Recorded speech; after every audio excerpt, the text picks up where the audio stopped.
잘 지내셨고요.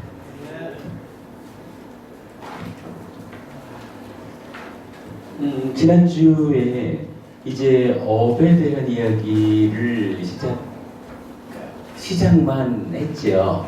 그래서 오늘 업에 대한 개념에 대한 그림, 그러니까 우리 교재로 17쪽이 되죠.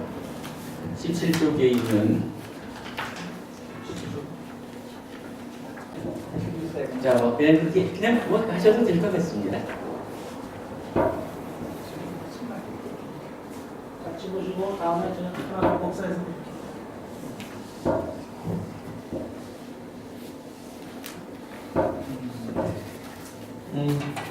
아무튼 지난주 우리가 마지막 수업에서 한 가지만 동의해 주시면 좋겠습니다라고 하면서 업에 대한 과와 보의 법칙성, 그래서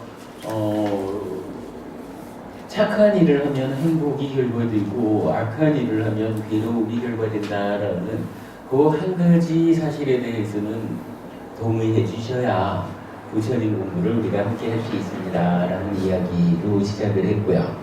그런가 하면 불교를 한마디로 말하면 무엇이라 하겠습니까? 뭐 마음의 종교라고 말하는 분도 있고, 올바름의 종교다, 깨달음의 종교다, 행복의 종교다, 다양하게 마음을 한 글자로 표현을 하고 있지만, 저라면 거기에 더해서 불교는 참으로 행위, 업을 말하는 종교다. 그래서 이 행위의 뿌리에 마음 심자 마음이 있고, 행위의 기준이 올바름이고, 행위의 지향점이 깨달음이다. 그리고 그 깨달음에 의해서 우리가 목적하는 바 행복이 열반이 실현되는 것이다. 그래서 그러한 모든 것을 하나의 틀로 묶어주는 것이 바로 행위다. 이렇게 말씀을 나눴었죠. 자, 그런 상태에서 이제 오늘 업이라고 하는 것을 과연 어떻게 우리가 이해해야 하느냐 하는 점을 시작해 보려고 합니다. 기본적으로 업이라는 것은 이렇게 말할 수 있겠어요. 업이면 이건 행위하는 거죠. 행위한다는 거, 달리 말하면 우리가 사는 거고요. 산다는 거, 몸과 말과 만호, 신구의 삼업, 이렇게 말하는 거죠. 몸과 말과 만호로 행위하는 것이다. 행위를 하면 행위에 대해서는 괴롭거나 괴로움의 소멸, 요거 락이라는 말로 같이 말하고, 요것이 행복이라고 부르는 거지요. 행위를 하면 행위의 결과로 괴로움이거나 행복이 결과됩니다. 그런데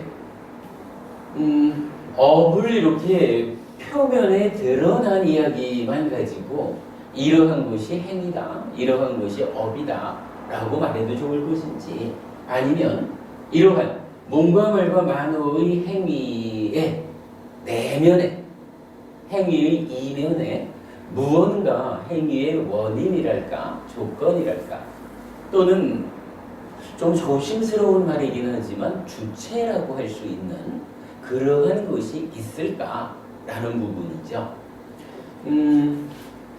이 이야기는요, 사실은 부처님께서 어떤 답을 주시기 이전에 참 많은 사람들에 의해서 이 문제에 대한 답이 주어졌던 것 같아요. 그래서 기본적으로 보면 어떤 사람들은요, 크게 보면 두 가지로 여기에 대한 답을 말하죠. 한쪽에서는 행위는 그저 행위일 뿐이지 그 행위에 무슨 원인이며 조건이며 그런 게 있느냐, 그냥 행위할 뿐이다, 이렇게 말하는, 요거를 무인 무연 이렇게 말하죠.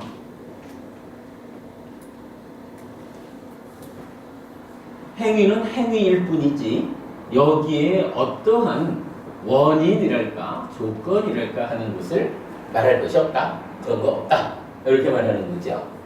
그런가 하면 또 어떤 사람들은 아닙니다. 이게 무언가 있기는 있습니다. 원인, 조건이라는 것이 있습니다. 그런데 그것이 무엇입니까?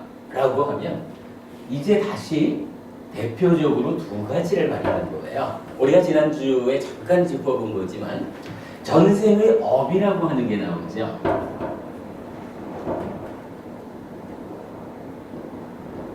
전생의 업이 지금 내가 뭔가 결과만으로 행위하는 이러한 삶의 원인입니다. 이것을 조건으로 내가 살아갑니다. 달리 말하자면 내가 사람을 쿡 찔렀습니다. 왜 사람을 찌릅니까? 라고 누가 따진다면 그거 나한테 따지지 마십시오. 나는 단지 몸을 움직여서 칼을 찔렀을 뿐이지 이 행위는 구체적으로 내가 한 게 아닙니다. 전생의 업에 의해서 이미 정해진 대로 나는 그저 정해진 대로 몸이 움직였을 뿐입니다. 이렇게 핑계댄다는 그렇게 우리가 좀 이해할 수 있는 부분이죠. 나는 다만 몸이 움직였을 뿐입니다. 이 몸이 움직여서 사람을 찔렀다라고 하는 이 행위의 원인, 조건, 그 주체가 되는 것은 전생의 업이라는 겁니다. 그러니 지금 나에게 이것저것 책임을 묻지 마십시오. 이렇게 말할 수 있는 그러한 견해가 되죠. 그런가 하면 또 어떤 사람들은 신이 있다라고 말하는 거죠. 여기서 신이라는 게 우리가 욕계, 색계, 무색계의 하늘 사람으로 태어난 이런 신이 아니라 절대적인 권능을 가진 존재로의 신 이렇게 말하는 거죠. 그래서 우리가 쉽게 말하면 인도에서는 이제 힌두교가 말하는 창조주 하나님 브라흐마, 시바 이렇게 다 이제 되겠죠. 그러나 이제 부처님 당시 그 얘기로만 하자면 창조주 하나님 브라흐마 이렇게 얘기가 되겠죠. 내가 어떤 행위를 하든지 이 행위는 나는 다만 움직였을 뿐이고 이 행위의 원인, 조건, 그 주체가 되는 것은 신의 뜻입니다. 신이 시키는 대로 나는 그저 움직였을 뿐입니다. 이렇게 말하는 거죠. 요 세 가지를 뭐라고 부르느냐 하면 기본적으로 부처님 말씀은 이거 내 가르침 아니다. 길은 길인데 이런 세 가지도 길은 길인데 내 가르침 아니다. 이거 부처님 가르침 밖의 것이다. 그리고 세 가지가 있다. 그래서 요거를 삼종외도라고 부르죠. 우리가 요 삼종외도에 대해서는 사실은 의미를 가지고 좀 이해해야 할 필요가 있습니다. 부처님은 정말 뜻밖으로 이 세 가지의 바깥 견해에 대해서 아주 엄중하게 우리가 조금 이따가 보겠지만 경에서는 그렇게 말해요. 이러한 가르침들은 표현하자면 이러한 가르침을 탁 펼치면 스승이라고 하는 어떤 계보에 오를 수는 있을 것이다.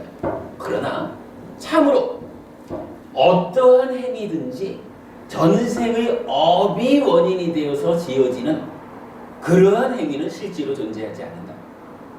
어떠한 행위든지 신의 뜻에 의해서 이루어지는 그런 행위는 실제로 존재하지 않는다. 마찬가지 원인도 조건도 없이 그냥 이루어지는 이런 행위는 존재하지 않는다. 라고 말할 정도로 이 세 가지에 대해서 아주 강력하게 부처님은 비판을 하셔요. 오늘 나눠드린 교재를 한번 보겠습니다. 아예 이 부분은 제가 우리가 꼭 좀 보아야 될 필요가 있다 싶어서 경전을 그대로 타이틀을 쳐왔습니다. 자, 오늘 드린 교재에 보면 첫 번째 외도의 주장경이라고 되어 있죠. 안구따라니까야 세세모음의 61번 경입니다. 제가 한번 읽어보겠습니다. 비구들이여 세 가지 외도의 주장이 있다. 현자들이 그것에 대해 질문을 던지고 집요하게 이유를 묻고 반복해서 질문하면 그것은 스승 등의 계보에는 이르겠지만 결국에는 억지음 없음에 도달하고 만다. 어떤 것이 셋인가 이랬어요.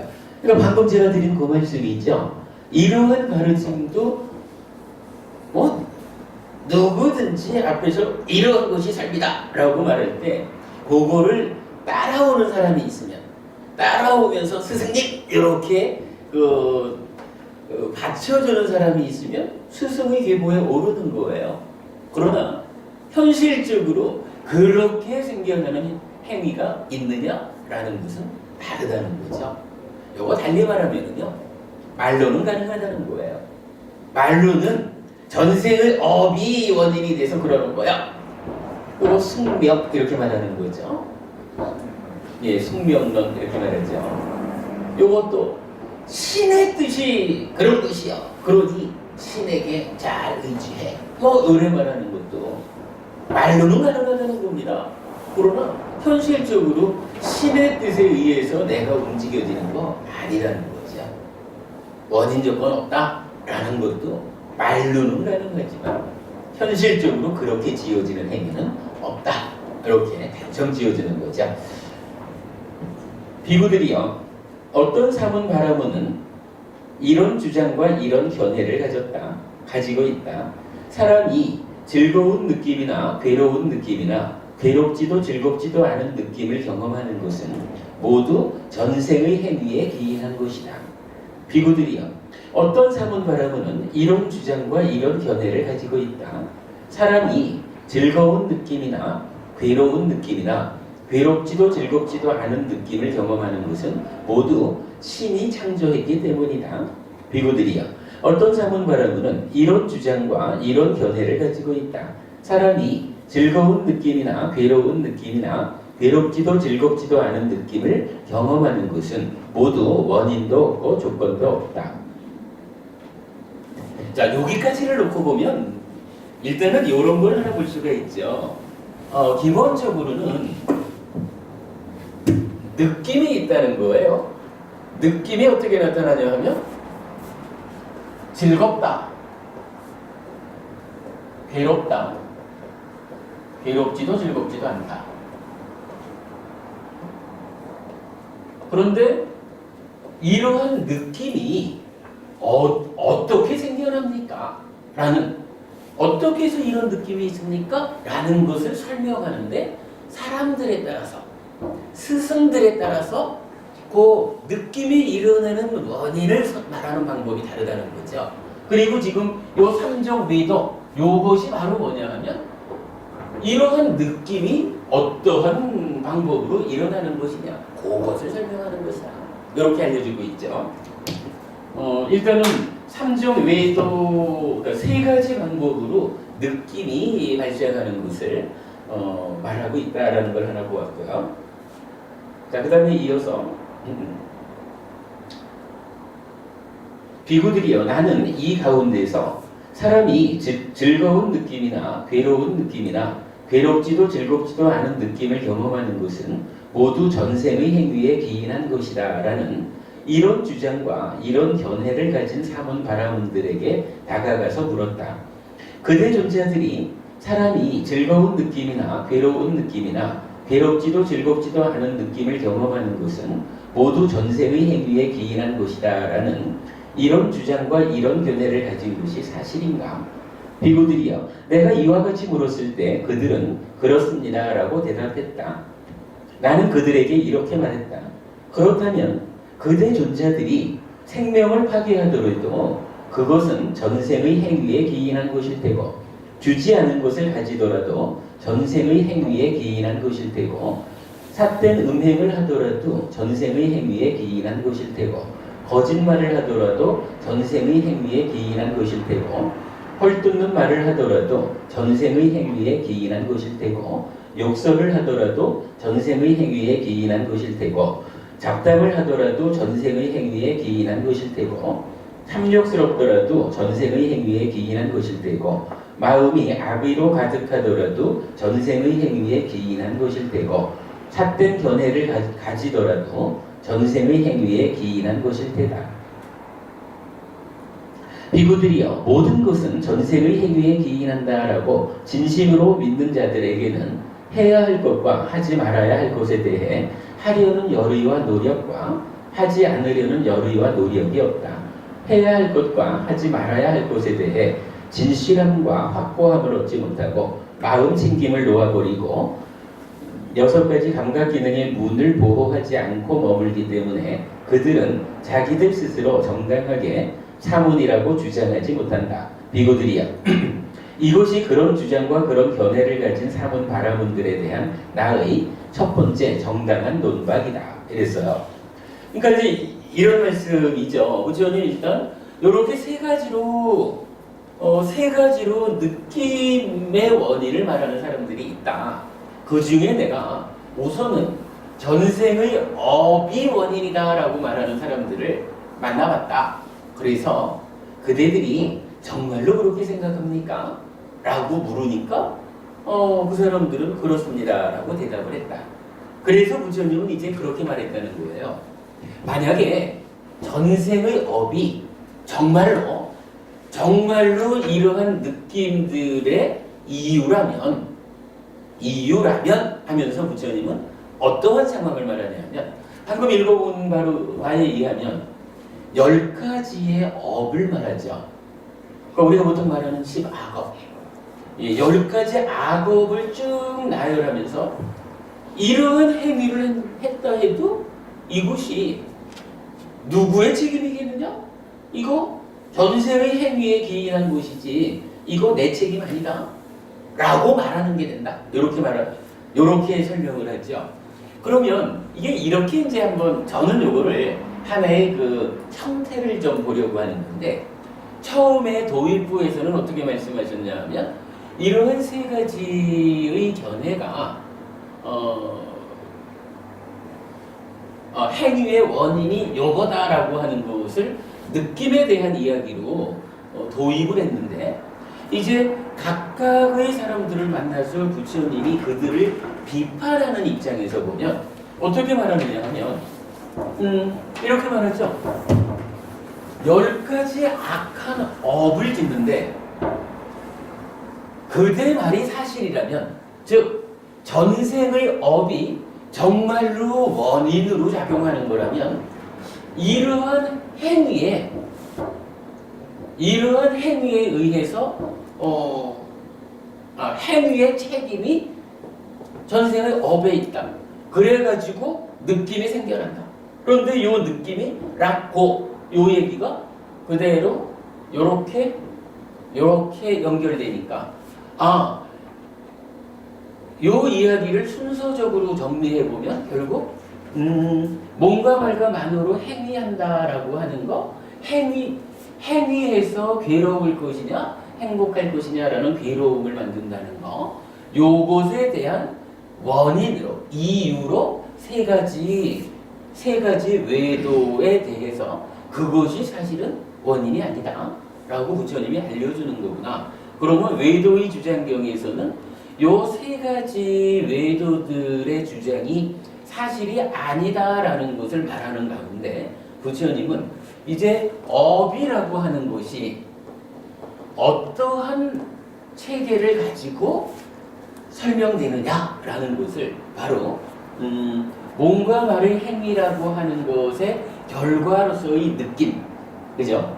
결과로서의 느낌, 그리고 요 행위 자체가 그대로 존재하는 것이 아니라 행위 앞에 어떠한 것이든 무언가가 있어서 원인이 된다라고 하는 이러한 우리가 이제 그림에서 보았던 업의 개념들을 완성시켜주고 있다라고 하는 것을 이제 보려고 하는 거예요.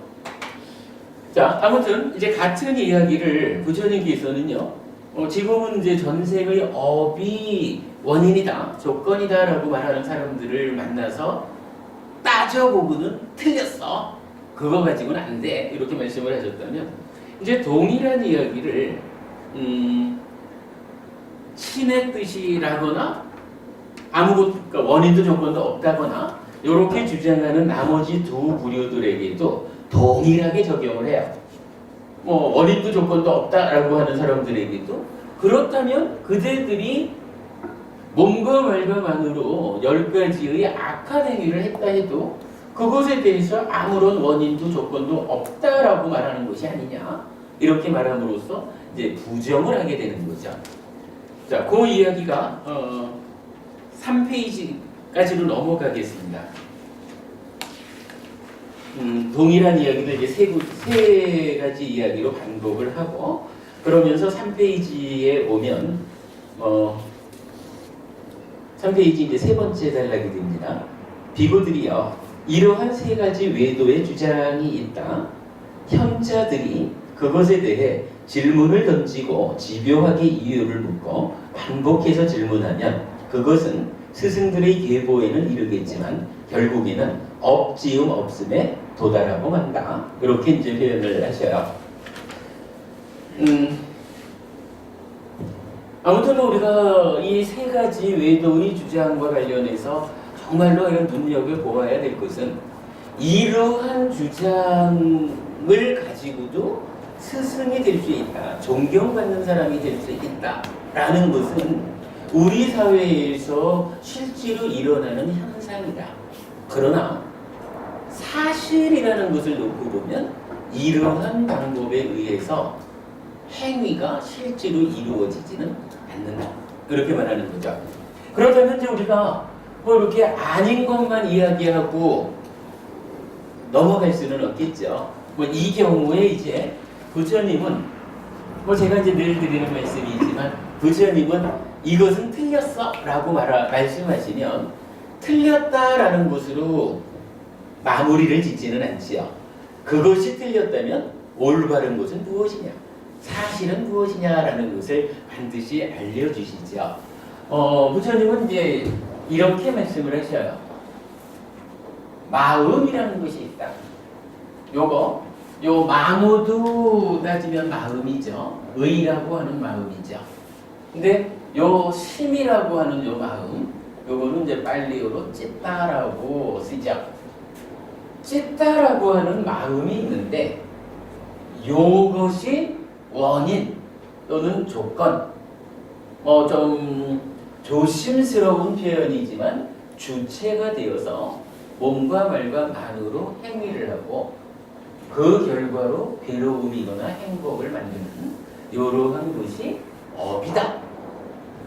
이 세 가지로 그러니까 세 가지를 원인으로 하지 않는다. 오직 찢다라고 하는 내 마음이 원인이 되어서 행위하는 것이다. 이렇게 알려주셔야 그러면 이제 우리는 여기에서 한 가지 의문을 제시해야 된다라고 말하는 거죠. 이렇게 찢다가 원인이 돼서 행위하고 그 결과 괴로움과 행복이 생긴다면 왜 누구는 똑같이 찢다가 원인이 돼서 몸과 말과 만으로 행위를 하는데 괴로움을 만들고 누구는 똑같은 과정을 거쳐가지고 행복을 만들까라는 부분이죠. 뭐 여기에 이제 불교를 정의하는 가장 중요한 개념이라고 보아야겠죠. 여기서 나타나는 것이 이제 탐진치라는 거죠.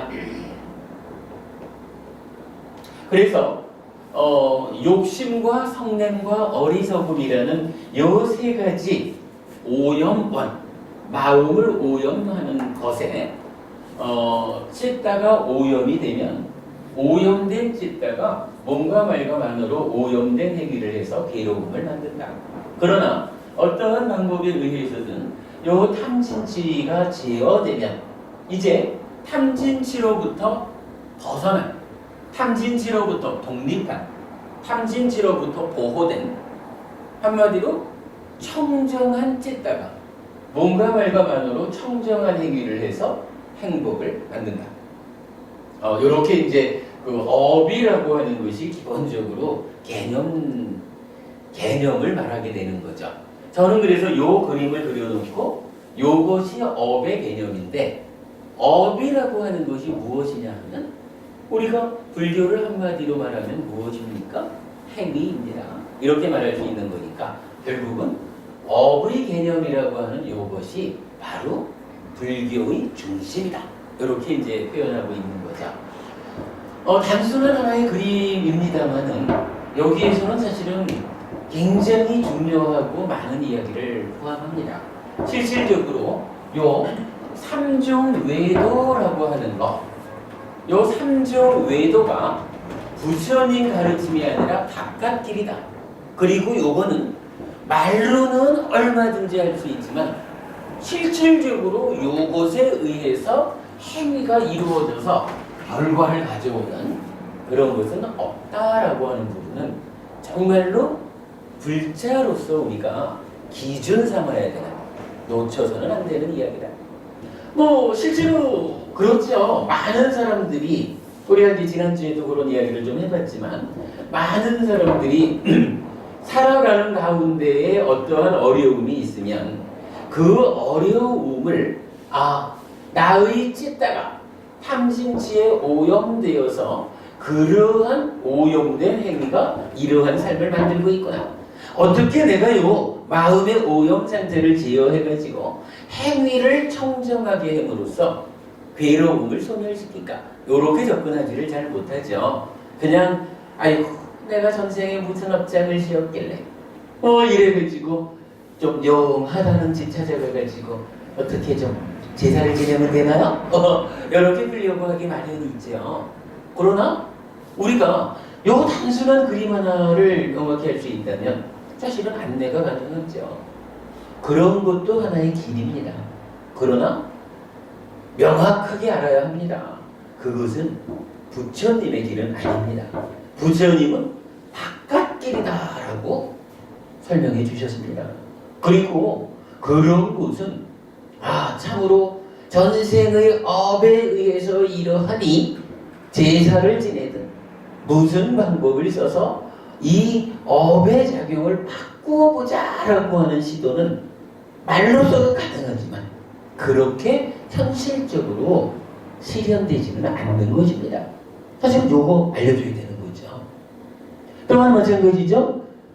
신의 뜻, 이게 다른 종교 같으면은 각각의 종교대로의 어떤 그들의 신앙의 대상이 있을 거고, 불교 안에서는 대승불교권에서 이제 좀 많이 나타나고 있지만, 그야말로 신적인 권능을 가지는 존재들에 의지해서 삶을 풀어가려고 하는 이러한 시도들에 대해서도 일단 부처님에 의하면 그러한 내 행위의 과와 보라고 하는 측면을 벗어나서 신적인 권능에 의지해서 삶의 문제를 풀어보자 라고 하는 요것은 부처님 가르침 바깥 길입니다. 요거 말로는 그런 방법이 가능하지만 이렇게 해서 실현되는 것은 사실이 아닙니다 라고 부처님은 알려줍니다 라는 거 우리가 명확히 알아야 되죠. 그런가 하면 사실은 부처님 입장에서는 제일 세 가지 중에 제일 경계하시는 게 요건 것 같아요. 그냥 행위할 뿐이지 거기에 뭔 내면의 것이 작용해 이렇게 말하는 아무것도 없다 라고 말하는 요 부분, 이거를 부처님은 가장 크게 경계하고 있다라는 거 참고해야 되고요. 분명히 내가 살아간다라고 하는 그 이면에는 찢다라고 하는 요 마음이 있어서 마음의 어떠한 작용으로 내가 행위하는가, 나의 삶이 진행되는가, 요런 측면에 주목해서 이 마음을 탐진치의 오염으로부터 제어하는 그러한 방법으로서 삶의 문제를 풀어야 한다라는 거, 단순하지만 불교 공부의 큰 틀을 알려주는 것이다. 이렇게 보아야 할 것 같습니다. 자, 일단 이제 요거를 간단히 설명드린 거로 하고요.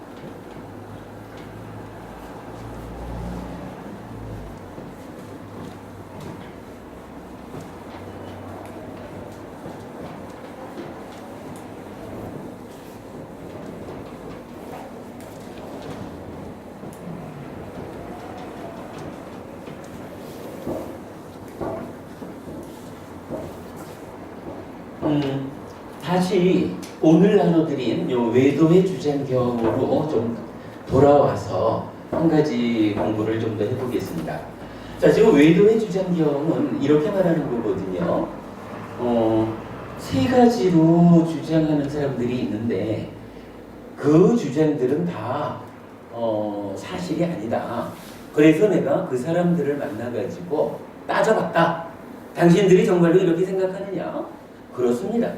그렇다면 당신들이 10가지로 악한 업을 죽인다.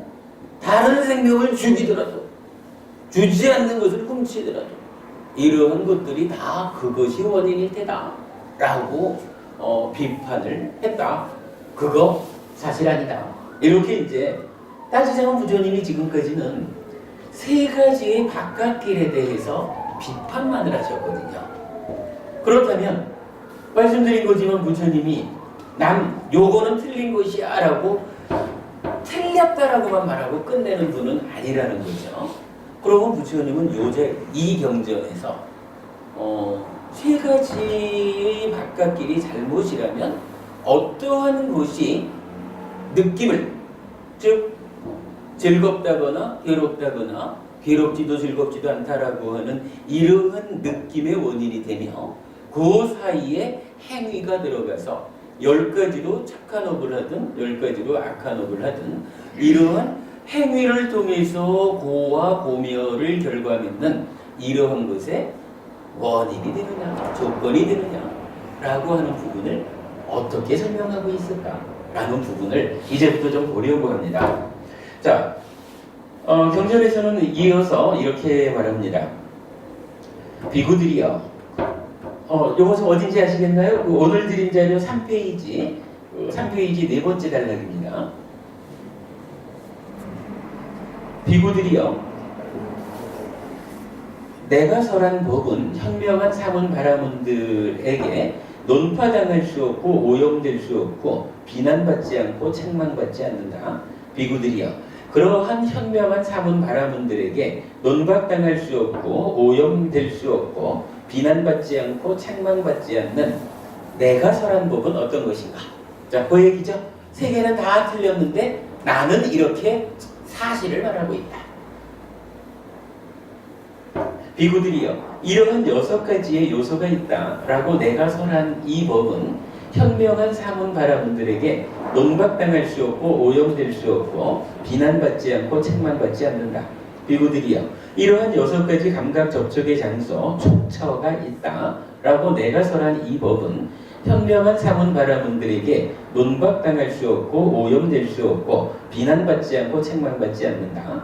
비구들이여, 이러한 18가지의 마음에 지속적인 고찰이 있다라고 내가 설한 이 법은 현명한 사문 바라문들에게 논박당할 수 없고 오염될 수 없고 비난받지 않고 책망받지 않는다. 비구들이여, 이러한 4가지 성스러운 진리, 즉 사성제가 있다라고 내가 설한 이 법은 현명한 사문 바라문들에게 논박당할 수 없고 오염될 수 없고 비난받지 않고 책망받지 않는다. 이랬어요. 일단 부처님은 4가지로 법을 설한다 이렇게 말하는 거죠. 자, 부처님 이렇게 하신 거예요. 내가 설한 법은 어떤 것이냐?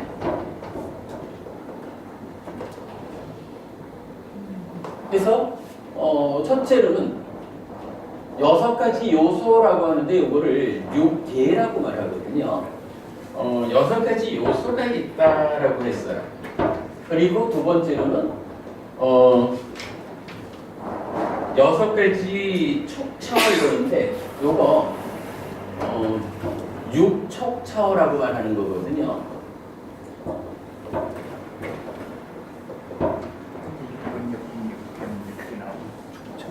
그 다음이 되는 거죠. 그러니까 근과 경에서 식이 생겨나면 그 3, 4가 화합하는 걸 촉이라고 하죠. 그래서 몇 개가 있는 거고. 예? 18개까지가 얘기해야. 예. 그러니까 그거는 이제 요 3, 4 화합 촉하는 그 앞에 있는 3가지, 그러니까 6네이처, 6에, 그 얘기 설명드릴 겁니다. 예. 그 부분이 사실은 굉장히 제일 중요한 부분이죠. 18개라고 하는 거요. 그 다음에 이제 세 번째로는 18가지의 지속적 고찰 이렇게 말하죠.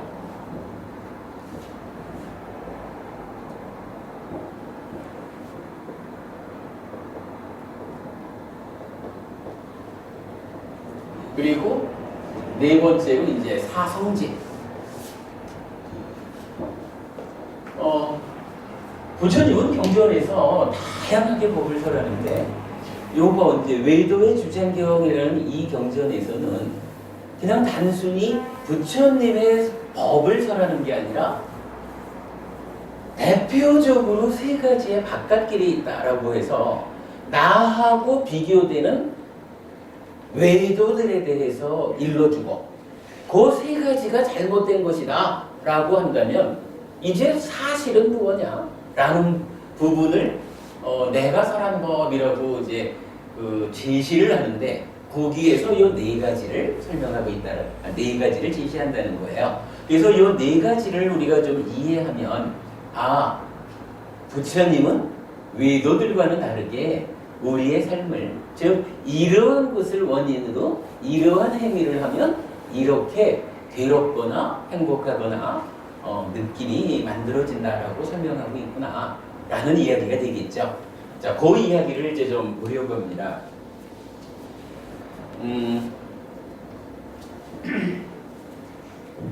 그냥 제가 좀 쭉 설명을 좀 드려볼게요.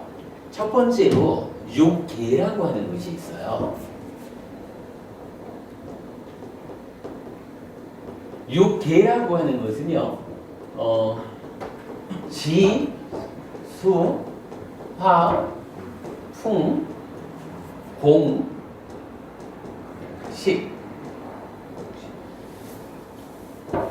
이렇게 6가지의 요소가 있다라는 이야기예요. 6가지 요소가 있다. 근데 부처님 그냥 뜬금없이 6가지 요소가 있다라고 하는 것은 반박당할 일이 없는 나의 가르침이다. 이렇게 말씀하셨거든요. 요게 무엇일까라고 하는 부분을 저도 사실은 요 내용을 보기는 오래전부터 경전에 나오는 거니까 보지요. 근데 추가된다. 예. 능엄경에도 추가된다고 기대라고 그래서 공부를 시켜갖고. 네네네. 그렇죠. 근데 이제 요 6가지 요소가 의미하는 바가 무엇일까라는 것을 이해한 지는 사실 오래되지 않습니다. 근데 요거는 좀 재밌는 이야기가 들어가요. 요 6개가 무엇하라는 것을 사실 아까 말씀하셨지만 18개도 있고요. 여러 가지 요소들 가운데 요런 6가지로 요소를 설명하는 것이 의도하는 바가 무엇냐라는 것을 알려면 사실은요 노자 이야기를 좀 우리가 곁들일 필요가 있어요. 노자는 도덕경이라고 이제 가르침을 설하지 않습니까? 그러니까 노자의 도덕경은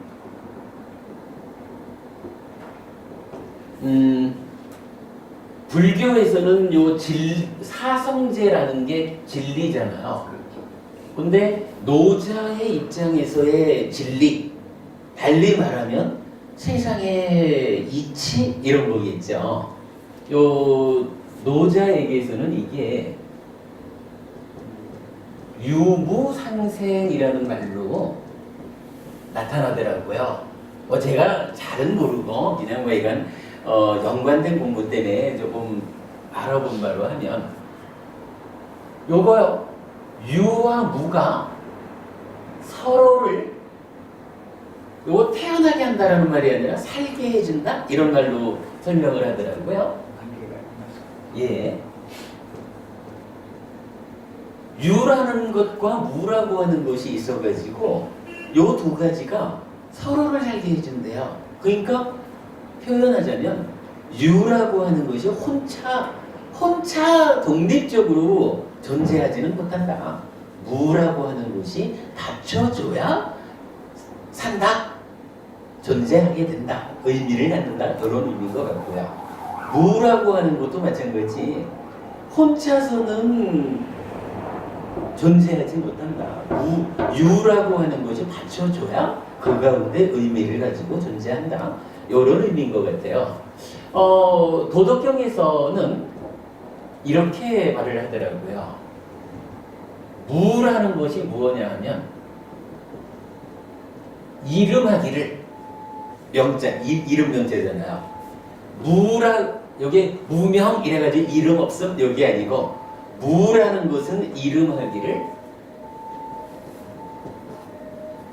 천지지시. 뭐 천지 이런 건 뭐냐면 천지만만이가 존재하는 거죠. 천지의 시작이다. 비롯됨이다. 이렇게 나타나고요. 그런가 하면 유라는 것은 이름하기를 만물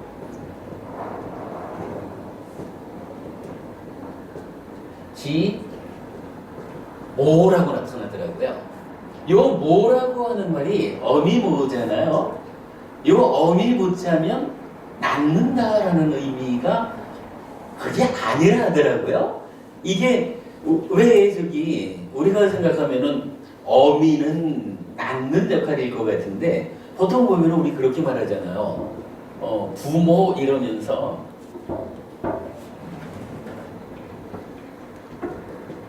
부모 이럴 때 낳아주신 아버지 이러고 길러준 어머니 이러잖아요. 그래서 그렇다 하더라고요. 그래서 유명 만물지 모 이럴 때 이 모는 길러준다 뭐 이런 의미라고 그래요. 그리고는 요 비롯된다라는 것과 길러준다 시와 모라고 하는 것의 의미를 뭐 제가 해가 좀 어려운 비유는 빼고요. 대략 이렇게 말하는 걸 봤어요.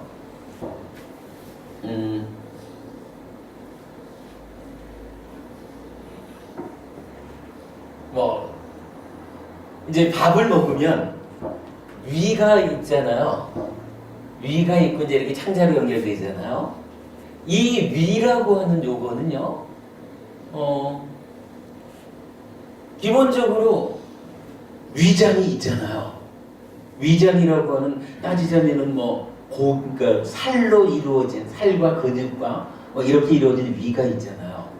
그런데 만약에 요 위가 가운데가 비어 있지 않다면 요거 어떻게 될까요? 기능을 못하죠. 그죠? 이게 어느 정도의 두께를 가지고 이렇게 있지만 비어 있으니까 요게 위라고요. 비어 있으니까 음식이 싹 들어가면 거기서 운동을 해가지고 소화를 시키고 이래서 이제 밑으로 내려보낸단 말이에요. 그런 기능을 하니까 요게 위라고 불리는데 만약에 이게 공간이 없어 비어 있지 않고 고기로 가득 차 있다 이러면 요거 위인가요? 아니라 만약에요. 이 법부님 만약에 말입니다.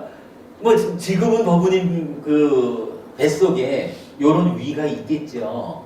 근데 만약에 법부님 뱃속에 요런 위가 아니고 비어있지 않은 이만한 살덩어리가 하나 들어있다 이러면 이거 아주 곤란해집니다. 소화를 못하는 것도 못하는 거지만 이게 아마 암 걸리는 것보다 더 곤란한 일이 생길 거예요. 그렇다는 거예요. 위라고 불리우는 요거는요. 한 가지로는 살이라고 할까요? 근육이라고 할까요? 하여간 위에 필요한 것들로 구성이 되잖아요. 그런가 하면 한 가지로는 비어있다라는 요거 달리 말하면 공이죠. 비어있다라고 하는 것이 함께 있어주지 않으면 요거 위가 아닌 거라 요렇게 표현을 하면서요. 요러한 비어있음 요거는 그런 이야기예요. 요런 비어있음이 없으면 요거 위라고 하는 어떠한 존재가 시작하지 못하는 거예요. 그냥 이거는 살조금에 불과하지 위라고 하는 기능을 수행하는 어떤 거 이게 아닌 거라.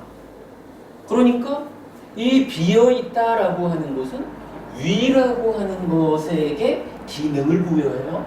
위라고 하는 것이 그 역할을 하는 특정한 것이 되도록끔 시작시켜주는 거야. 출발시켜주는 거야. 이런 의미를 갖는다는 거예요. 그게 뭐냐 하면 시라는 말이에요.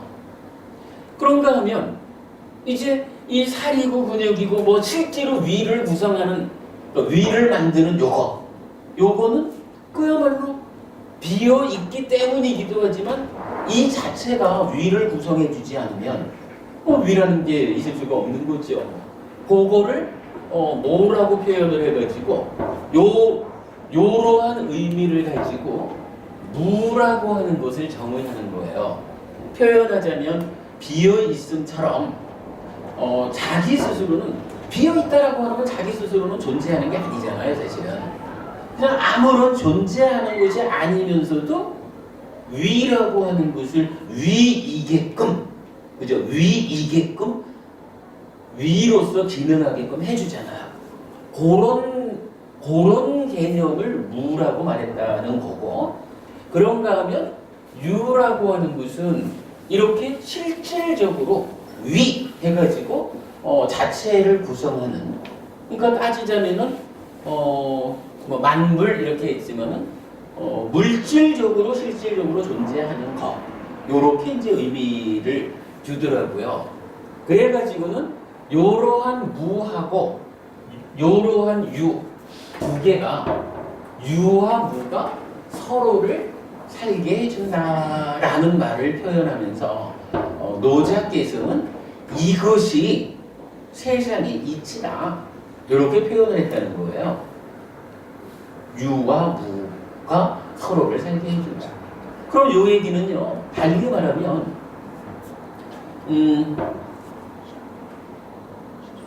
똑같은 뭐 살처럼이 있다라고 할 때 이 살처럼에 위처럼 이렇게 공간이 있지 않고 공간이 길게 이렇게 나 있으면 요거 뭐라고 하냐면 창자, 이렇게 말하잖아요.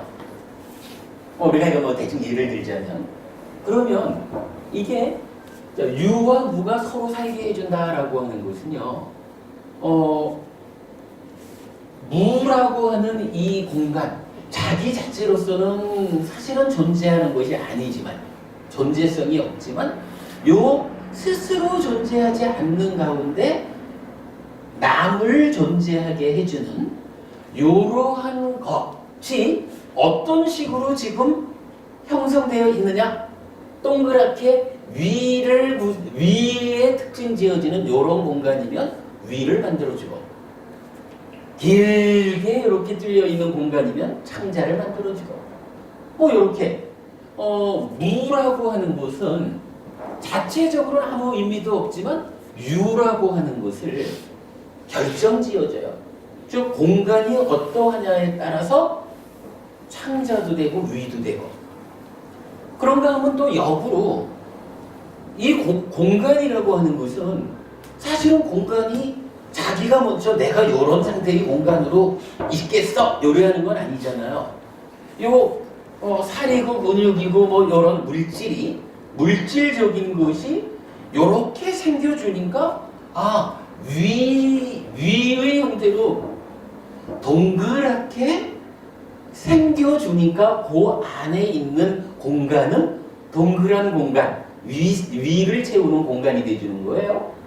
길게 이렇게 길게끔 살처럼이 형성돼주면 그 안에 있는 공간은 자기가 뭐 방법이 있나, 생기를 그렇게 생기면 그 안에 비어있는 상태가 창자 속의 공간으로 되는 거죠. 이렇게 물질적인 것하고 그 안에 비어있는 것하고가 서로 간에 서로를 살게 해준다. 물질의 상태가 이러하면 거기에 맞는 공간이 존재하게 되는 거고, 공간이 이러하다라고 하는 것은 그 공간에 의해서 기능하는 것으로의 어떠한 것이 존재하게 되는 거고, 이렇게 이제 서로를 살게 해준다라고 표현을 하더라고요. 하여간 노자의 도덕경에서는 이런 유무상생을 세상이 운영되어가는 이치다라고 해서 진리 이렇게 표현을 한다는 거예요.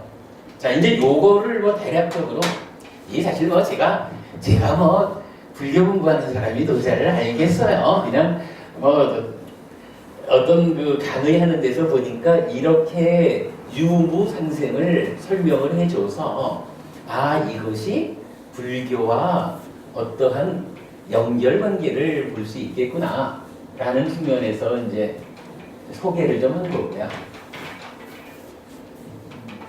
이제 우리 이야기로 돌아가 볼게요. 육계에서 6가지 요소가 있다라고 부처님은 말씀하시면서 이거는 확실한 거다. 반박될 일이 없다. 이렇게 말씀하셨어요. 여러분 여기에 좀 낯익은 것이 있죠. 기본적으로 요 지수화풍이라는 건 뭐죠? 그죠? 요게 이제 4대. 지수화풍 4대 이래가지고 4대라는 것은 무엇이냐 하면 우리가 물질을 말할 때 4대와 4대 소족 이렇게 말하잖아요. 지수화풍 4대와 4대로 구성된 것, 4대가 결합돼서 만들어진 것, 요것이 물질이다 이렇게 말하는 거거든요. 뭐 그러니까 이거를 지금 뭐 일상적인 얘기가 아니라 요소라고 하는 측면에서 보면 지수화풍이라고 하는 요거는 4대 소조까지를 포함한 물질이라는 것을 대표하는 요소인가 보다. 이렇게 알 수가 있을 거예요. 그러면 이제 요 공이라고 하는 것은 뭘까요? 여기 이제 우리가 보면 좀 전에 예를 든 거랑 같이 볼 수 있겠죠. 저는 이제 여기서 그 코를 자주 예를 들어요. 코라는 게 이제 이렇게 있잖아요. 그러면 여기 콧구멍이 뚫려 있죠. 만약에 이 세상에서 가장 아름다운 미녀를 데려왔다고 치자고요. 글쎄, 코와 관련해서는 뭐 클레오파트라의 코가 뭐 얼마가 낮았으면 세계가 바뀌었다고 하나요? 뭐 그러잖아요. 만약에 정말 클레오파트라처럼 그 코로서 명성을 누린 이런 여인을 데려왔다. 그런데 이게 이제 보통 보면은 사람 얼굴 가운데 제일 좀 그 뭐 보기에 좀 뭐 부끄러워할까 뭐 이런 것이 사실은 콧구멍이잖아요. 콧구멍이라는 건 요건 사실은 조금 애매함이 있죠. 그런데 어쨌거나 클레오파트라 같은 여자를 데려왔는데 클레오파트라에게 콧구멍이 없다 라고 치면 한면으로 보면은 콧구멍 요거는 좀 지저분한 거고 아이 그거는 조금 남들한테 보이기 그렇고 이렇게 생각하면 없어도 좋을 거 아니에요. 근데 만약에 클레오파트라에게 콧구멍이 없다 그러면 어떻게 될까요? 그거 저기 이제 지저분하고 좀 그런 꼴보기 싫은 콧구멍이 없으니까 참 좋네 이렇게 될까요? 스님 이거 콧구멍이 없으면 어떻게 되죠? 병신이죠. 그죠? 병신이죠.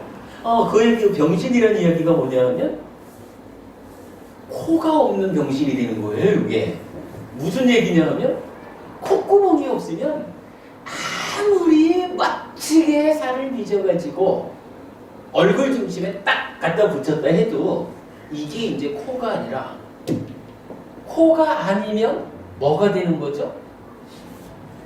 이게요 얼굴 중심에 혹이 하나 생긴 거예요. 이게 구멍이 있어가지고 이리 공기가 들락날락 거리면서 숨을 쉬어주고 그걸로 냄새도 맡고 이래야 하니까 얼굴 가운데에 오똑하게 서 있는 요 살점을 표현하면 요 살점이잖아요. 요 살점을 이름하기를 코 이렇게 부르는 거지. 콧구멍이 없다 이러면은 이제 이거는 코가 아닌 거예요. 코가 아닌 게 얼굴에 딱 붙어 있으면 여기 붙어 있어도 혹이고 여기 붙어 있어도 혹이지요. 뭐 살점으로 하나 붙어 있으면 그죠? 우리가 이렇게 말할 수 있거든요. 공이라고 하는 거 딱 그거라. 그죠? 지수화풍이라고 하는 물질로 된 살점이 있잖아요.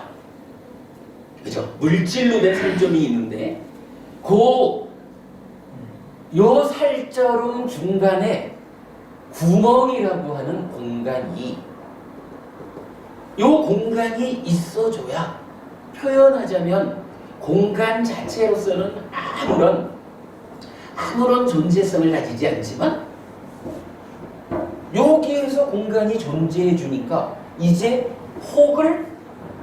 혹이 아니라 코로서 존재하게 해주잖아요. 코로서 기능하게 호가 생겨나게 해주잖아요. 이렇게 보면 공이라고 하는 거 공간이구나 이렇게 하면 되겠죠. 이렇게 놓고 보면 어때요? 이 지수화풍 공이라는 요 5가지하고 방금 전에 알아본 노자가 말하는 유무상생의 유무하고 통하죠. 그죠? 이렇게 보면 되겠죠. 노자에 의하면 지수화풍 요거는 유, 공 요거는 무. 이렇게 보아도 적절히 대응을 하죠. 그런데요, 뭐 요 부분을 놓고 우리가 이제 하나 보아야 되는 게 노자는 유무상생을 말하면서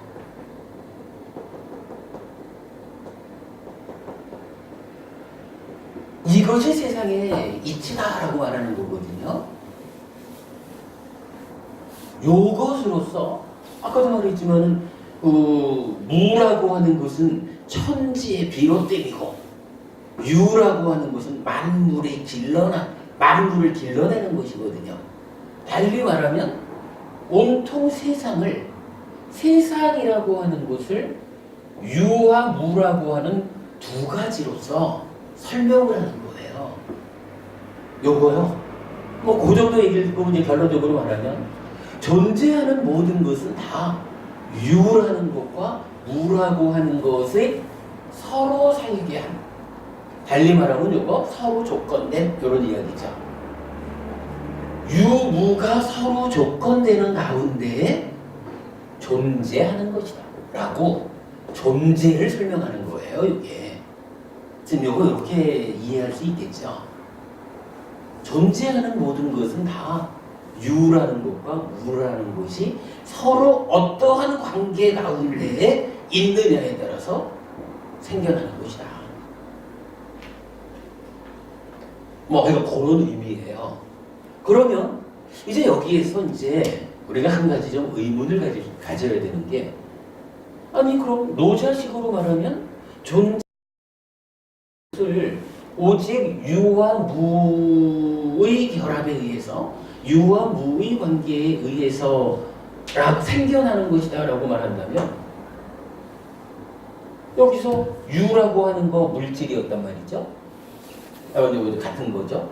그러면 물질과 공간 이래가지고 존재한다는 모든 것은 다 물질적인 것으로 구성되어 있다는 것입니까? 이렇게 우리가 의문을 제기할 수가 있어요. 그럼 물질만으로 세상이 존재한다라는 이야기는 거꾸로 말하면 뭐냐 하면 마음이라는 것은요.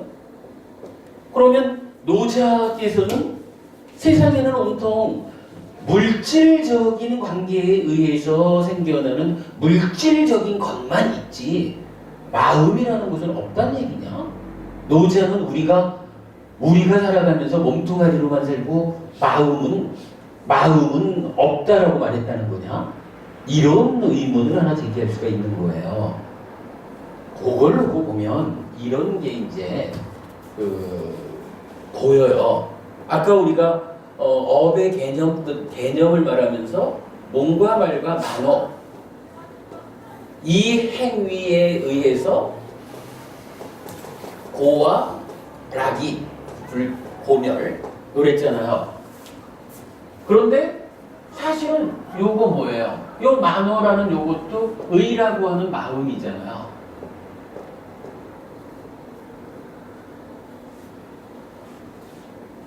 그러면서 요것의 이면에 내면적으로 찢다라고 하는 마음이 있다 이렇게 말했거든요. 마음을 어떻게 말하는 거냐 하면 내면에, 그러니까 나의 저 심층에 있는 곳으로의 마음과 표면에 있는 곳으로의 마음, 이렇게 지금 구분해서 말해주고 있죠. 요런 측면을 우리가 좀 보자면, 이제 노자는 이 얘기를 하는 것 같아요. 모든 것이 다 유와 무에 의한, 즉 존재라는 것은 물질적인 것이다 라고 표현하는 이야기는, 이제 겉으로 우리가 행위한다라고 하는 표면적인 마음은 뭐 그냥 우리가 살아가면서 마음 없이 사는 거 아니니까 그냥 그런 마음은 있다. 그러나 내면적으로 행위의 원인이 된다라고 하는 이런 마음은 없다. 요렇게 말하는 것으로 이해를 할 수가 있는데, 요런 이해는 어떤 거냐 하면, 표현하자면 이 마음이 물질에 종속되었다. 종속된 것이다. 이렇게 우리가 이해할 수가 있는 거예요. 이게 이제 어떤 의미냐 하면요. 뭐 요즘 이제 그 서양에서는 부대 현상론 뭐 이래가지고 이렇게 이야기를 해요. 마음이라고 하는 거가 거의 별게 아닙니다. 우리 예를 들자면 머리, 뇌세포, 여기에 뉴런 이래가지고 아주 복잡한 그 신체적인 구조가 있잖아요. 뇌라고 하는. 그러면 이 뇌라고 하는 물질적인 거, 내 몸의 특수한 상태인 뇌라고 하는 요게 아주 고도의 작용을 하면 거기서 마음이 생겨난다는 거예요. 요즘 사실은 왜 그 뇌과학을 말하는 뇌과학자들이 많잖아요. 작년에 제가 어떤 세미나에 참여를 했더니 거기서도 서울대학교의 그 어떤 교수님, 뇌과학 전공하는 그 교수님은 아예 그렇게 말을 하시더라고요. 마음이 뇌에서 생겨난다는 것은 확실합니다. 다만 이 뇌의 작용에서 마음이 생겨나는 그 메커니즘을 아직 구명하지 못했습니다. 이렇게 말을 하더라고요. 그러니까 이 서양 과학적으로, 뇌과학적으로 그 연구하는 사람들은요, 몸과 말과 만으로 행위한다라고 말하는 요 마음이라고 하는 요거는 당연하죠. 우리가 왜 마음이 없어? 다만 그 마음이 물질적인 몸, 대표적으로 뇌, 이러한 물질의 작용이 고도화되면 그 고도화된 작용의 결과로 생겨난다는 거예요. 마음이 생겨난다. 그럼 생겨난 마음이 생겨나가지고 어떻게 해요? 주인인체 하면서 자기를 생겨나게 해준 몸을 부려가면서 살죠. 우리가 사는 게 그렇다는 거예요. 그런데 사실은 이렇게 생겨난 마음은 한 가지 문제는 있어요. 뭐냐 하면 아무리 지가 주인인체하고 살다가 늙어서 죽든 사고를 당해서 죽든 병으로 죽든 몸이 죽으면 그게 그렇죠. 몸에서 생겨나는 거니까 자기를 생겨나게 하는 몸이 소멸하면 어떻게 해요? 소멸하고 마는 거죠. 그런 의미를 뭐라고 해요? 물질에 종속된 마음. 이렇게 표현하거든요. 그래서 지금 서양 철학 중에 부대 현상론이라고 하는 것은 이 부분을 주장하는 그 주장이라고 그래요. 하여간 몸의 작용이 고도화되면 거기서 마음이 생겨난다. 그래서 생겨난 마음이 주체인 양, 주인인 양 몸을 끌고 살아가지만, 그러나 몸 죽으면 토대를 상실하는 요 마음은 소멸하고 만다. 이렇게 말하는 거예요. 이게요, 저는 처음에 이런 비유도 들어봤어요. 이런 비유도 타당해요. 발전기가 있잖아요. 발전기를 웽 하고 돌리면 여기서 뭐가 생겨나나요? 전기가 생겨나잖아요. 그러면 이 전기가 어떡하냐 하면 뭐 불을 밝히기도 하고 컴퓨터를 켜기도 하고 전기가 다양한 일들을 해주잖아요. 그죠? 발전기가 다양한 일을 하는 게 아니거든요. 발전기는 다만 전기를 만들어요. 그리고는 생겨난 전기가 모든 일을 해요. 요거를 이렇게 비유를 하는 거라. 몸이 고도의 작용을 하면 여기서 마음이 생겨나요. 그래서 이 생겨난 마음이 행위해요. 요렇게 보면 타당해 보이죠. 비유적으로. 요새는 좀 그렇게 얘기하더라고요. 예. 그러면은 이 뇌에서 마음을 갖다가 컨트롤한다고 했는데 근데 예. 지금은 마음이 생각이 뇌에도 영향을 주더라 하던데 요새들 아, 서로 조건되는 네. 그렇죠. 이제 그러니까 용어 신체적인 용어를 본다면요. 심장이 마음의 창고잖아요. 옛날 우리는 그 심장이 음. 옛날에 배웠거든요. 근데 이거 여기서 피가 온몸으로 지금 말씀하신 발전기와 같이 여기 심장 그 창고에 마음의 창고에 있는 것이 방출 뇌물로 인해서 머리에서 생각이 되어지고 이런 거랑 지금 같은 그런 글쎄 뭐 아마 지금 스님 말씀하시는 부분은 그뭐 바비담마 길라제피 뭐 이쪽에서 이제 말하는 그 심장 토대라는 게 있어요. 예를 들어서 안이비설신의 이러면 안이비설신은 각각 몸이라고 하는 어떤 토대가 있잖아요. 만호라고 하는 것은 마음이니까 정신적인 거니까 토대를 말하기 곤란하잖아요. 그런데 옛날 그 선배 스님들은 요 마음이 토대가 있다. 마음의 토대가 심장이다. 이래가지고 심장 토대라는 말을 써요. 그래서 가끔씩 보면 그렇게 말하는 분들도 있어요. 심장 이식 수술을 받으면 이식해준 사람은 죽은 거잖아요. 이식 수술을 받은 사람이 심장을 준 사람의 성격 따라서 자기가 이 성격이 바뀐대 뭐 이렇게 말하는 그러면서 이 심장이라고 하는 것이 마음의 토대가 되는 이렇게 설명하는 분도 있는데 모르겠어요. 그 심장 이식 수술 받은 사람이 100이면 100 다 그렇게 되는 건지는 모르겠는데 근데 어쨌든 요 심장 토대라고 하는 말은 니까야에는 없어요. 부처님 가르침은 아니라. 근데 하여간 여러 가지로 이제 말을 하죠. 아니 근데 과학이 발전해 갈수록요 참 많은 사람들이 이렇게 표현을 해요. 그래서 하여간 한마디로 말하자면 마음이라는 거 요거 몸과 말과 만호의 행위 이면에 독자적으로 있는 어떤 거 그런 거 아니고 몸에 그러니까 물질에 종속된 것으로의 마음이야. 그러면 이제 노자께서 유무상생 이래가지고 오직 그 스스로의 존재성은 없지만 다른 것을 존재하게 해주는 것으로의 무, 공과 같은 거죠.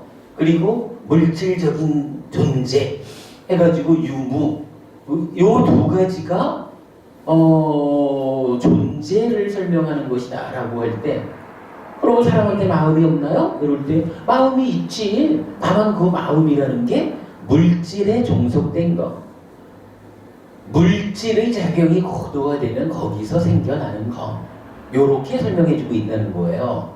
근데 그렇게 보면 이제 요거는 그 얘기잖아요. 그러니까 몸 죽으면 따라 죽고 마는 거, 마음을 요렇게 보는 거잖아요. 요거 달리 말하면 뭐라고 말하죠? 마음이 물질에 종속된 거예요. 그래서 몸이 죽으면 토대를 상실해서 따라 죽어야 돼요. 소멸해야 돼요. 요런 것을 어떻게 말해요? 요거를 단멸론이라고 하는 게 사실은 요거잖아요. 어떠한 사람들도, 그러니까 아무리 윤회 그런 거 없어 이렇게 주장하는 사람들도 우리한테 마음이 없다라고는 말을 안 해요. 이거는 있을 수가 없잖아요. 마음이 없는 존재라는 것은. 다만 그 마음을 설명하기를 물질에 종속된 거기 때문에 몸 죽으면 따라서 소멸하고 마는 거예요. 산다는 것은 한 번밖에 없는 거예요. 죽으면 끝이요. 윤회 없어. 이렇게 말하는 거거든요. 요런 주장이 되는 거예요. 그리고 요렇게 말하는 물질에 종속된 것으로의 마음을 주장하는 이런 철학, 이런 학문을 현대적으로 뭐라고 하냐 하면 이거를 유물론이라고 하는 거예요. 예. 유물론이라고 하는 게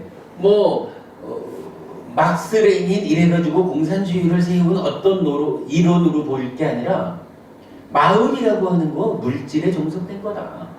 그래서 세상은 오직 물질만으로 존재하는 것이다. 물질이 주가 되는 것이고 마음은 부를 요렇게 쓰나요? 아니지? 하여간 마음은 부가 되는 거예요. 요렇게 보는 게 유물론이거든요. 요게 단멸론이고 윤회 없음을 주장하는 거거든요. 저는 하여간 요 유무상생에 대한 그 강의를 들으면서 딱 생각한 것이 노자께서 유물론자로구나. 근데 이거는 흉 보는 게 아니에요. 사실 현대 철학에서도 유물론, 칼 마르크스, 이런 사람들의 유물론이 얼마나 강력한 이론인가요? 노자를 유물론자라고 말한다 그래서 노자를 편애하는 건 아니에요. 그럼 부처님. 지금 그 얘기를 하려고 하는 거예요. 예, 지금 그 얘기를 하려고. 자, 이렇게 놓고 보면 하여간 노자는 유무상생이라고 하는 진리가 노자대로의 진리죠. 세상에 있지. 그래서 오직 물질로서 유와 무라고 하는 물질의 두 측면을 가지고 설명을 했다. 존재를 설명했다. 요거 물질에 종속된 마음이고 단멸론, 윤회 없음, 유물론이다. 요렇게 이제 우리가 이해한 거로 하자고요. 요렇게 놓고 보면 이제 부처님이 세 가지의 바깥길, 삼종 외도를 말씀하셨는데 삼종 외도 중에 지금 요 노자 이야기는 무인무연 여기에 속하는 거죠.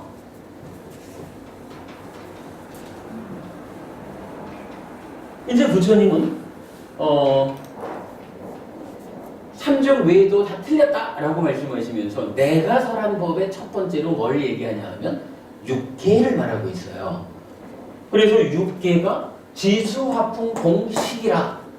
그런데 방금 보니까 노자식으로 보면 요 지수화풍 공이 유 더하기 무거든요. 그리고 요 이야기는 뭐냐 하면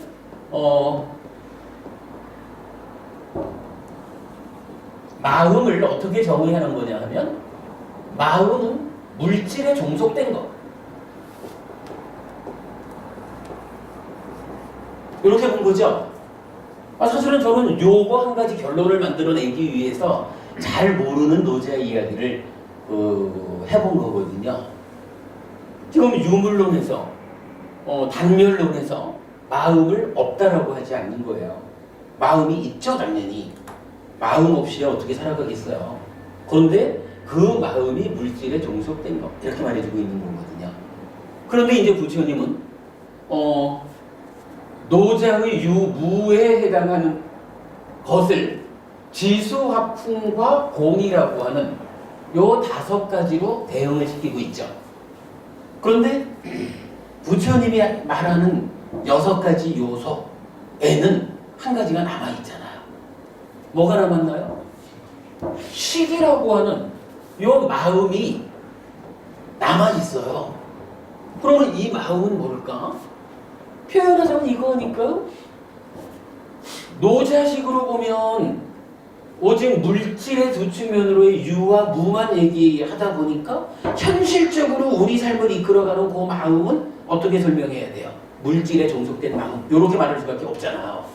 그런데 이제 부처님이 이야기는 마음이라고 하는 것을 지수화풍 공이라고 하는 물질의 영역, 요걸 잘라놓고도 마음이 하나 더 있어 라고 설명해 주는 거예요. 제가 요 얘기 한마디를 하기 위해서 요걸 하는 건데 사실은 이게 불교의 시발점으로 중요한 거예요. 자, 그러면 이 이야기, 요 마음은 어떻게 표현해야 될까요? 노자식으로 볼 때는 마음이라는 것이 딱 경계 지어가지고 독차적으로 나타나 있지 않으니까 물질에 종속된 거, 이렇게 마음을 봐야 되잖아. 근데 이제 부처님 말씀은 물질은 물질 영역이 있고 물질적인 요소가 있고 그 요소 외에 마음이라고 하는 한 가지 요소가 어떻게 되어 있어요?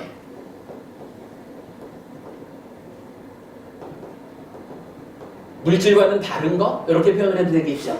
요 얘기 달리 말하면 뭐냐 하면 물질로부터 독립된 거, 이렇게 말을 해도 되겠죠? 중요한 표현, 독립된 마음이 있다는 거예요. 물질에 종속되지 않는. 요 얘기는 뭐예요? 물질로부터 독립됐다. 어떤 표현이냐면 물질인 몸이 죽으면 어떻게 되는 거예요? 그렇죠. 이 밑에서는 종속된 거니까 몸 죽으면 따라 죽을 수밖에 없잖아요. 근데 여기서는 물질하고는 별개로 독립되어 있어. 요걸 보는 거예요. 이게 가장 중요한 출발선이라. 그러니까 물질은 몸이 죽어도 독립된 거니까 따라 죽지 않아요. 따라주죠. 예? 풀리되지. 그렇죠. 왜? 따라 죽지 않는 거. 요 얘기죠. 그죠, 스님? 그러니까 이 얘기는 뭐냐 하면 따라 죽지 않는다라고 하는 것은 몸 죽어도 이 마음은 독자적으로 어떠한 다음 단계를 이어가는 거라는 얘기라. 근데 이제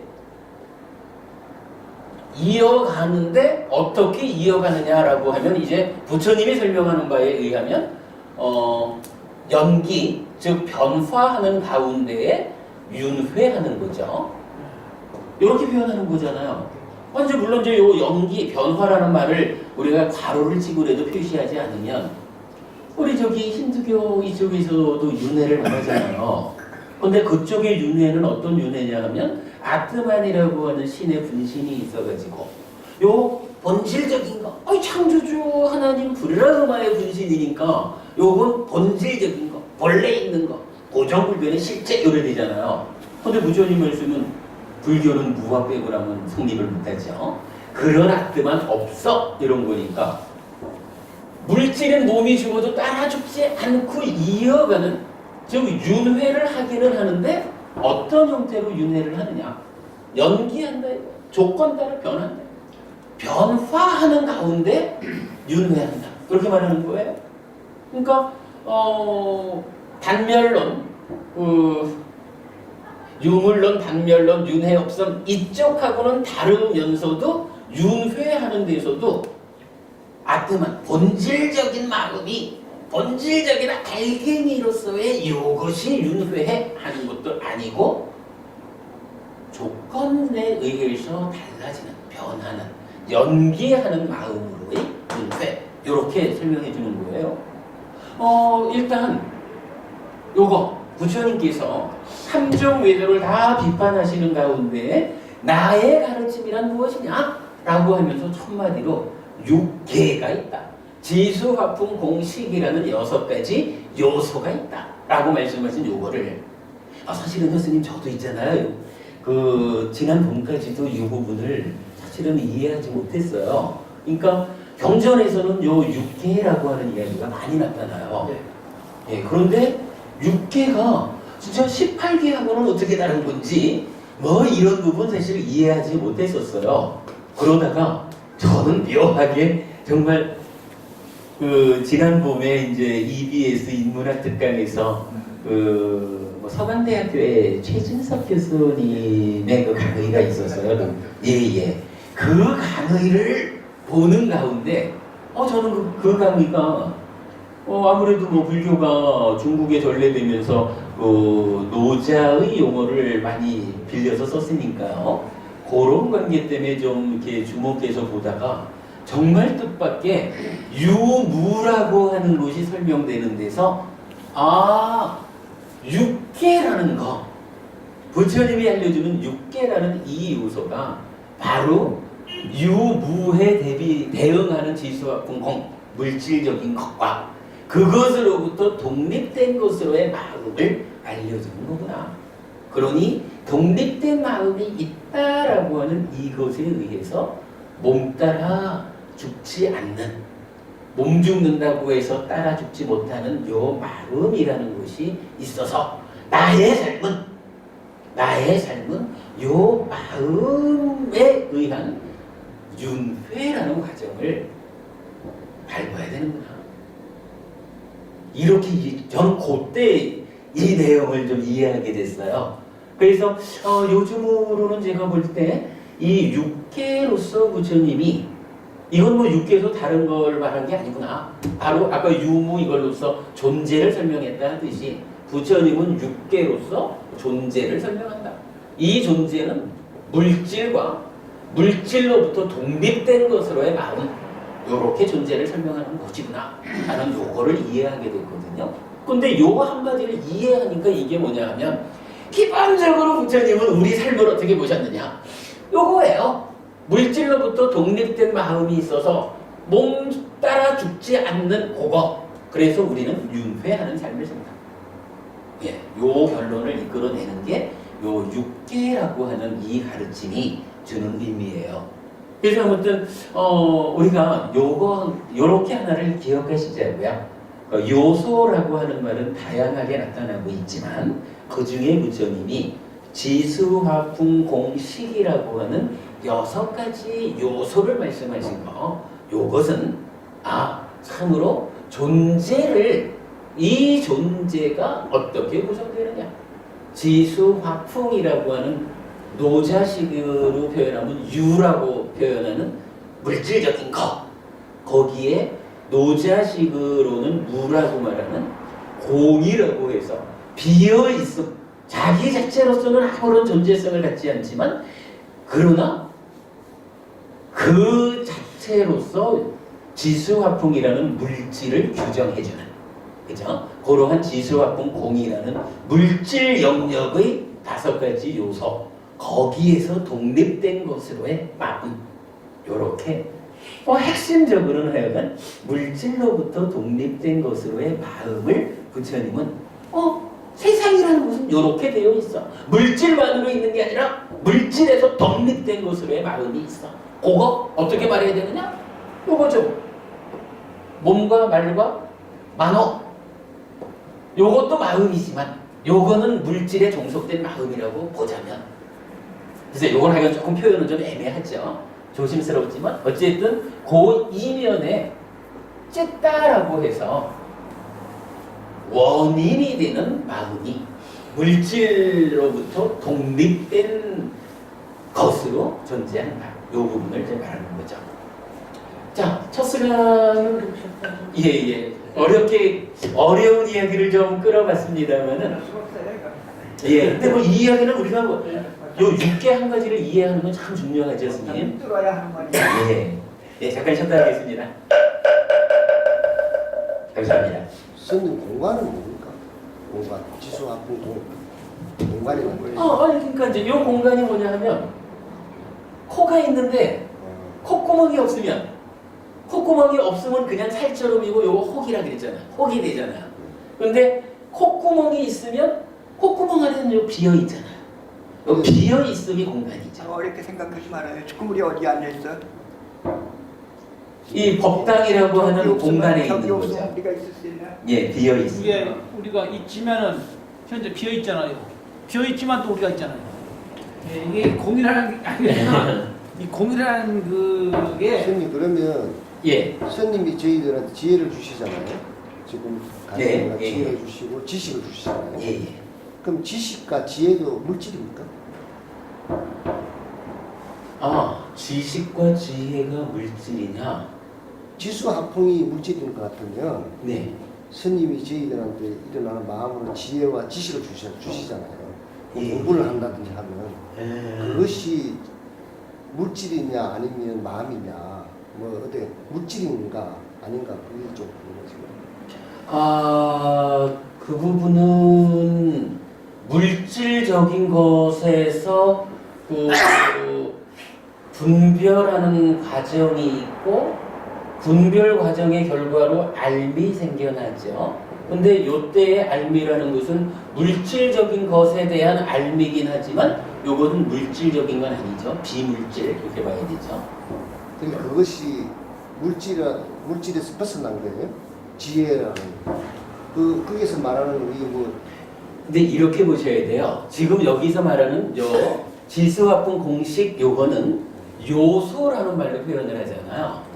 요소라고 하는 것은 가장 밑바닥에 그러니까 어떠한 것이든 분해하고 해서 그 바닥까지를 들어가면 더 이상 분해되지 않는 친구의 요소적인 거 요것을 물질적인 것으로의 지수화풍 공과 마음 이렇게 이제 표현을 한 거고 그 다음에 이제 이것이 우리의 삶의 과정에서는요. 삶의 과정에서는 다양한 과정들이 생겨나면 물질적인 것에서 물질적인 것을 조건으로 삶의 과정에서 생겨나는 비물질적인 것 이렇게 되겠죠. 근데 비물질적인 이것이 반드시 마음이냐라고 하면 그거하고는 또 다를 수도 있겠죠. 그러니까 이런 것은 이후에 아까 여기서 말했던 물질에서도 요소라고 하는 지수 화풍이 있는가 하면 이게 다양하게 결합된 것으로의 4대 소조 이렇게 말을 하잖아요. 그래서 요것도 지수 화풍이라고 하는 물질적인 요소와 공이라고 하는 요 비어있음 5가지가 결합해가지고 보드마카라고 하는 하나의 결과물을 만들어낸 거잖아요. 그런 것이 이제 4대 소조 이렇게 되는 거거든요. 그렇다면 우리의 삶의 과정, 보아서 감각하면 나의 내면적으로 감각하는 대상에 대해서 아는 과정이 있고, 그리고 나면 행위한다 이렇게 말할 때 지금 부모님 말씀하시는 그런 부분은 이제 이래가지고 지식이 생겼다, 지혜가 생겼다 이렇게 말하는 부분은 나의 내면적으로 이제 생겨나는 거죠. 과정에 의해서. 그러면 그렇게 과정을 거쳐서 생겨나는 것은 요소라고 부르지는 않는 거겠죠. 그러니까 요소라고 불리는 것은 직접적인 물질을 구성하는 지수 화풍과 비어있음이라는 개념으로의 공에다가 마음이라고 하는 요 한 가지만이 보태져서 부처님은 존재라는 것의 근원을 요 6가지로 설명한다. 이렇게 보아야 되는 거고요. 이게 이제 삶의 과정 속에서 이런저런 과정, 이런저런 결합을 통해 생겨나는 것은 우리 주변에 있는 모든 것들이 다 다른 거잖아요. 다 다른 것들이 생겨나죠. 그러나 그것의 근원으로 들어가 보면 부처님은 그것을 이렇게 6가지의 요소로 설명했다. 이렇게 말하는 거고요. 공에 대한 이야기는 요거 한 가지를 좀 더 설명할게요. 싫다 이거 그러죠? 네. 예, 시죠. 내가 알아듣는 사람에 대해서 설명하는 저는 개념 자체가 단면론적인 개념을 상당히 많이 여태까지 가지고 있었어요. 예. 그래서 지금 저기 마음이 물질에 이렇게 종속된다는 것도 예. 이 마음이 아무리 명령을 내려도 몸이 말을 안 듣잖아요. 예. 야 심장 너 평생 고생했는데 조금 쉬어봐. 아니잖아요. 그런 어떤 그런 단면론적인 생각을 많이 가지고 있었는데 이런 거를 통하면 예. 그런 일단 부처님 생각은 다른 거죠. 스님 생각 스님 그만합니다.